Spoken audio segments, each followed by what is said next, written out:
अस्सलाम वालेकुम, मेरा नाम डॉक्टर उसामा अमजद है। नाज़रीन, आज हम बच्चों की न्यूट्रिशन के बारे में बात करेंगे। है।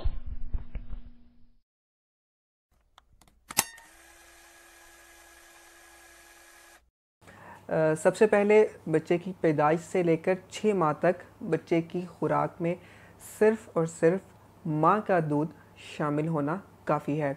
माँ का दूध ये बच्चे के लिए बेहतरीन ग़िज़ा है। इसके साथ इजाफ़ी तौर पर सादा पानी या कोई जूस या अर्क या शहद वग़ैरह क़तअन मत दीजिए। बच्चे को सिर्फ़ और सिर्फ माँ का दूध ही पिलाइए। दिन में जब भी बच्चे को भूख लगे या कम से कम 8 से 10 मरतबा बच्चे को तकरीबन 10-10 मिनट के लिए दोनों तरफ से दूध पिलाइए। जब बच्चा 4 से 6 माह की उम्र का हो जाए तो उसको सॉफ़्ट डाइट यानी कि नरम ग़िज़ा खिलाने की कोशिश कीजिए। अगर बच्चा उसको स्वॉलो कर लेता है यानी कि निगल लेता है ईज़िली, तो उसको नरम ग़िज़ा शुरू करवाइए। वरना 6 माह की उम्र के बाद बच्चा इस काबिल हो जाता है कि उसको नरम ग़िज़ा दी जाए। तो 6 माह की उम्र के बाद बच्चे को लाज़मी तौर पर नरम ग़िज़ा शुरू करवाइए। बच्चे की ग़िज़ा के हवाले से कुछ अहम बातें ज़हन नशीन रखिए कि बच्चे को जब आपने नरम ग़िज़ा शुरू करवानी है तो उसमें एक-एक करके चीज़ें शुरू करवाइए।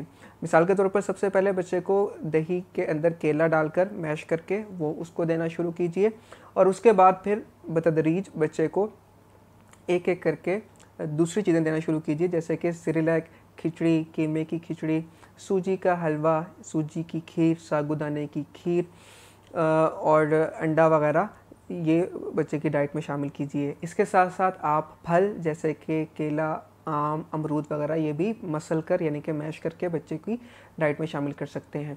रोटी या डबल रोटी आप उसको ताज़ा रोटी लेकर उसको मसल कर वो भी बच्चे की डाइट में शामिल करें। जब भी बच्चे की डाइट में कोई चीज़ आप शामिल करते हैं तो एक टाइम पर एक चीज़ शुरू करें, कम से कम 5 से 6 दिन तक उस चीज़ को जारी रखिए, ताकि अगर वो बच्चे को मुवाफ़िक नहीं आती या कोई प्रॉब्लम होती है तो फ़ौरी तौर पर पता चल सके और उसके बाद बच्चे को दूसरी चीज़ शुरू करवाई जाए। बहुत सारी चीज़ें एक ही टाइम पर मत शुरू करवाइए, एक-एक करके चीज़ें शुरू करवाइए।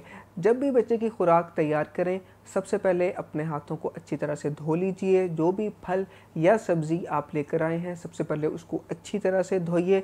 गंदे हाथों से या गंदे बर्तनों में खाना तैयार करने से बच्चा बीमार भी हो सकता है। 6 माह की उम्र के बाद बच्चे की डाइट में गंदम से बनी हुई चीज़ें शामिल की जा सकती हैं और 8 से 9 माह की उम्र में बच्चे की डाइट में अंडा शामिल किया जा सकता है। जब बच्चा 1 साल का हो जाता है तो उसकी डाइट में कम से कम 3 खाने यानी कि 3 मील्स और इनके दरमियान 3 छोटे खाने यानी कि स्नैक्स होने चाहिए। बच्चे की डाइट में 6 माह की उम्र के बाद आपने नरम ग़िज़ा तो शामिल कर दी और उसको बतदरीज आप ठोस ग़िज़ा की तरफ लेकर गए, मगर इस दौरान माँ का दूध जारी रखिए। कम से कम 1 साल की उम्र तक माँ का दूध जारी रखिए और उसके बाद आप दूध बंद भी कर सकते हैं। अपने बच्चे को आयरन से भरपूर ग़िज़ा ज़रूर दीजिए, जिसमें सब्ज़ पत्तों वाली सब्ज़ियाँ और हर तरह का गोश्त जिसमें चिकन, मटन, बीफ या फ़िश वग़ैरह ये शामिल हैं। ये भी बच्चे की डाइट के अंदर मुनासिब मिक़दार के अंदर लाज़मी तौर पर शामिल रखिए। नाज़रीन, आज हमने बच्चों की न्यूट्रिशन के बारे में बहुत अहम मालूमात सुनी। अपना और अपने बच्चों की सेहत का ख़ास ख्याल रखिए। डॉक्टर उसामा अमजद को इजाज़त दीजिए। अल्लाह हाफ़िज़।